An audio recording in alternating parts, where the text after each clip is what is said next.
Now we are on to the second half of today, and I would like to welcome Jessie Miller. Jessie is an art history and museum profession student at the Fashion Institute of Technology. Originally from Cincinnati, they moved to New York City for school and recently graduated with an associate degree in fine art. Welcome, Jessie.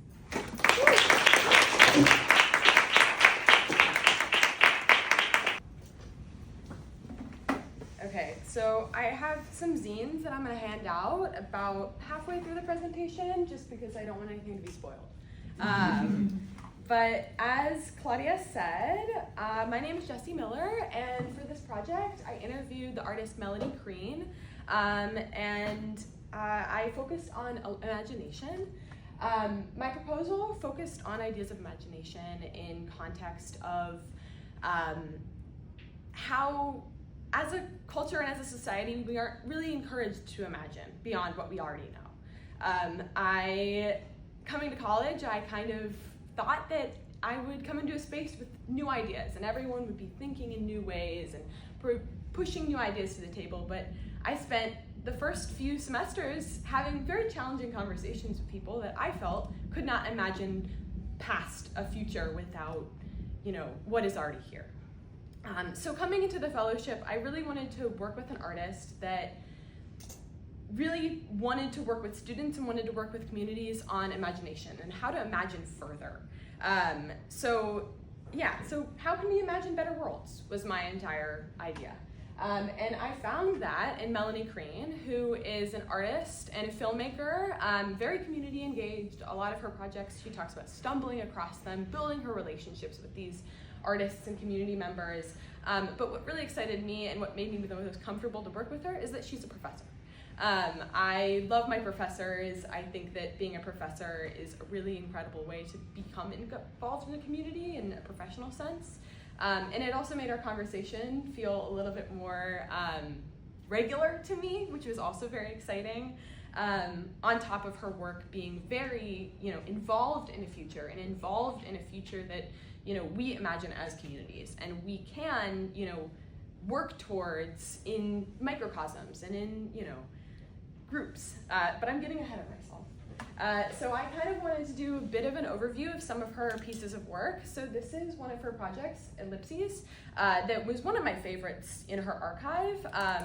Really incredible project. She got to present some of it at KODA, but it's primarily from 2016 in Hartford, Connecticut, where she's from, where she worked in spaces in historical spaces and looked at two histories that were coinciding in the same space and the same time of two different gender nonconforming women in the 1860s in Waterbury, Connecticut, a black woman and a white woman, and how similar they were, but how different their lives ended up being. So she was able to create objects with students, with specifically gender nonconforming women and students, to create objects in homage to these women. And she was also able to enter spaces that these women would have been in their lives, to really engage with those spaces and engage with those histories and how those histories still follow us to this day. So she has really great filming in those spaces, and then she was also able to put on performances in relation to these women, which is very exciting. She, invited rock climbers to climb around homes that women lived in, and really just bringing our present into the past to look to the future. And she also, the final thing that you can see right here, she was able to put working women's portraits into a gallery in Hartford, Connecticut that had never displayed portraits of women before, specifically working class women, which she wanted to expand the collective memory. She wanted to expand the collective memory of the present so that we can look back to it in the future. So already coming off, really strong in relation to what I was really inspired by in this project. And just really incredible work in that realm. And this is one of her earlier projects that we discussed and how it was really foundational to her current work. This one's called Memories of the Future, and it's a poetry project. She also is a poet, and she works with a lot of poets. She says she's not a writer, but I think she is. And she has poets come in and write poetry from locations, from the perspective of locations where traumatic or impactful events happen in their lives. So we're looking at how spaces impact people and how physical worlds and physical environments really ingrain themselves into our bodies and into our communities and into the ways we interact and talk to people. So this was really instrumental, and it was fun to ask her about this project because she really lit up and started talking about how, it really pushed her to look at geography and how geography, impacts everyone and impacts, how we look at the world and who we are. And writing about it, she continues to do that with different communities of women and different communities along her practice.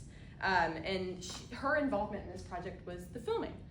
She inserts herself in spaces that she does not necessarily belong in, but her goal is to promote, not to insert or usurp, but to just film, just to give a platform. And how she does that ethically is very interesting, and I'll kind of get more into that later. But the final project that I'm going to talk about is another great example of that.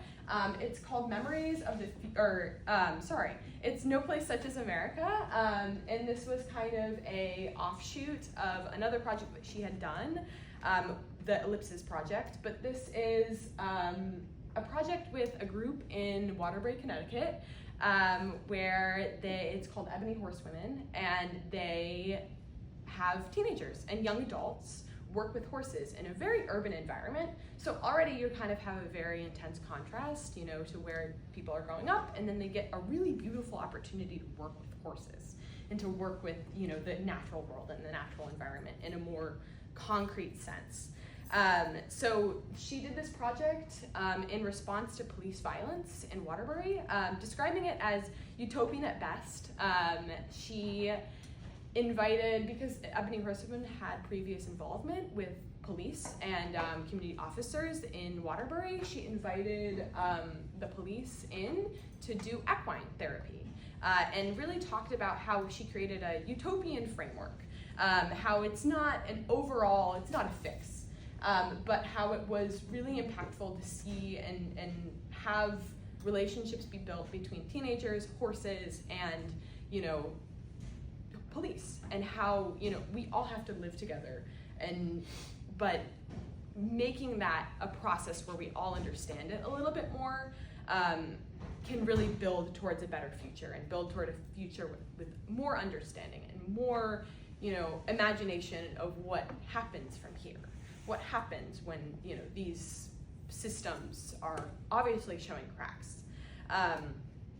And she also talks a lot about how the horses are a huge part of this, and how it's the teenagers and it's the horses, or it's the teenagers and the officers, but the horses have their own language and they're communicating as well. So she's introducing ideas of ecology and how we can look to different organisms and different beings to mirror our future off of.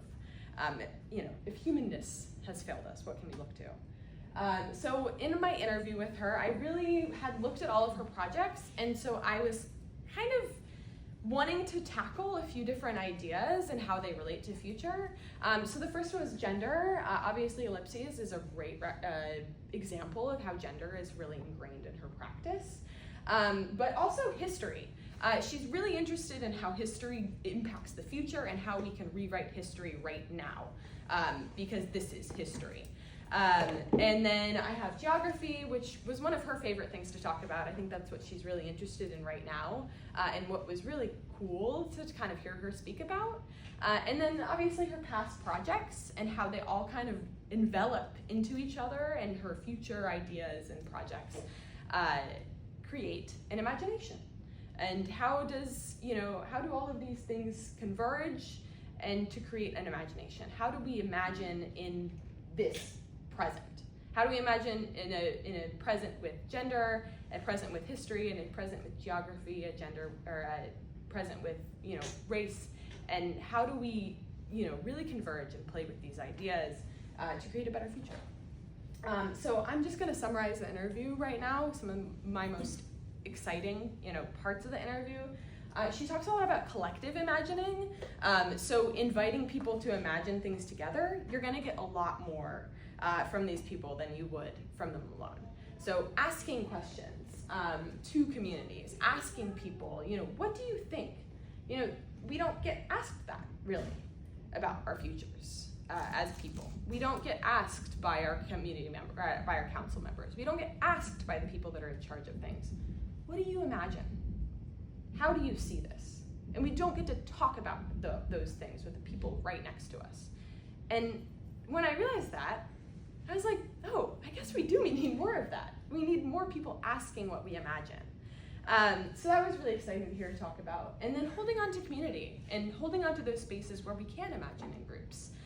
She talked a lot about holding tight to microcosms, holding tight to micro communities to see what can come from that eventually. And then kind of relating to both of those, she also talked about backcasting, which I'd never heard of before, but it's a type of practice to imagine where you say, her example was, imagine a future with no prisons. Doesn't matter how we got there. Doesn't matter, what happened between now and then. What systems do we need to put, that world is great. What are the systems that are happening to make that happen? So it's a future devoid of everything else. It's a future that is ideal, but then you bring it back. You bring it back to right now, and you bring it back to see how we can imagine a future without it. So I think that she also really brings it back to that a lot. And again, she's really excited about world building and geography, which is kind of contrast. She talked about N.K. Jemisin, who is a fantasy author, which is also, really fun here to talk about, that kind of describes a world, and then the entirety of the novel is set out by how the world is built geographically. And she said that's kind of the opposite of backcasting, but you also have to look at that if you're looking at backcasting. You also have to work through those ideas. And then she also brought in ideas of ecofeminism. That's what she's kind of working with her students on right now, imagining universities that center bodies, that center minds over profit, and all of these things. So it was really interesting to hear her speak about how all of her ideas have really kind of converged into ecofeminism now, and how she's working through that. And then she also talked a bit about how she's coming into these communities and how she's not usurping communities with her voice. How she wants to really just enter, film. She talked about one of her, experiences when she was very young was going to Nepal as a 22-year-old, and she spoke about being white and being young and how it was, she coming into that and being a colonizer, being in a colonial, position, but not wanting that to be in relation. Wanting her advantages and her, blessings and her, what she was, what she has to really elevate those in those communities. And I think that she really continues to do that really purposefully in her work, as you can see with all of the previous examples. And it's all about relationships. It's less about, the final product, which is really incredible. So I just wanted to talk about some takeaways. So those are my main takeaways. But I actually will take this time to hand out my zine. So my zine is a little bit more like la-di-da, I would say. I obviously just got out of my associates in fine art, so I feel a little bit more, imaginative, I felt. So I really wanted my final zine to be more of a takeaway, more of an imagination within her imagination, more of a way to say how all of these things are connected, to say, to look at, how ecology is connected to landscapes and how landscapes are related to our bodies and how, all of these things move through each other and, create situations and create, backgrounds, but how they can be utilized to create a future that is more equitable and a future that is more imaginative than what is in our present. How do we, imagine a future within our present? How do we use what we have to create a future? So the zine is really based off of history connecting with everything. So I pulled a lot of images to curate a relevant story. So I don't really have one up here, but thank you. Sorry. But I wanted to move from landscapes. I was thinking about how I can, move through this story in a way that makes sense and is related to her thesis and is related to her work. But she doesn't have a lot of visual work. A lot of her work is very community-based and very, video-based, and I didn't really feel comfortable taking that and making a zine off of it. So I really wanted to use her ideas and use that and take it for myself and put that in a zine to reflect on our conversation. So I'm gonna do a storytelling. So the first page says, our landscapes seem to insist, and geographies determine lives. How do we discover futures within our physical landscapes? And then, are the landscapes of our bodies persist? How do we imagine our bodies? Impermanent, self-defined. Our bodies are landscapes, organisms who communicate on their own means. Where do we look when our humanness has been exhausted? When we listen to not just ourselves, but communities and other organisms, and the stories etched into our physical remnants, what do we let creep in? We create sites of transformation by finding spaces and aiding in their possibilities, elevating and collaborating with communities to imagine better futures within a present reality, entering spaces with intentions of respect and a decolonial perspective to aid in a future that has already existed and must be followed. To create frameworks for a better future, even if utopian is at best, we must allow for space to imagine them. These spaces will exist and will continue to thrive if uplifted by artists and communities alike. Collaborative visioning creates solutions that cannot be found alone. As we imagine futures that are collective and communal, they cannot be done in a vacuum. Imagination requires context, but also requires us to engage with what is already here and what we can recreate next. So I really wanted the zine to focus on all of these lenses that Melanie is really fascinated with, but bring it together to create a central story and to create a central thorough line through all her projects. So I just wanted to say, as I move forward and as I think about, my reflection, I think a lot about my career, and I think a lot about how young I am, and how much I don't know.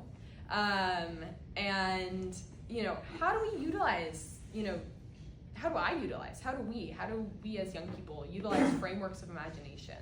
How do we, use the imagination we have to impact the communities around us? And, how do we create relationships, as young people, as students, in a digital age, in an age that feels so disconnected? And I think Melanie really left me with a lot of ideas about how to do that and how to, just sit down and connect and to record and to envelop yourself in other people and envelop yourself in the things that are good. Because there's so much that is bad, but there's so much that is good. And yeah, it was a really incredible conversation, and I feel like I'm coming out of it very emotional, but very happy. So that's it.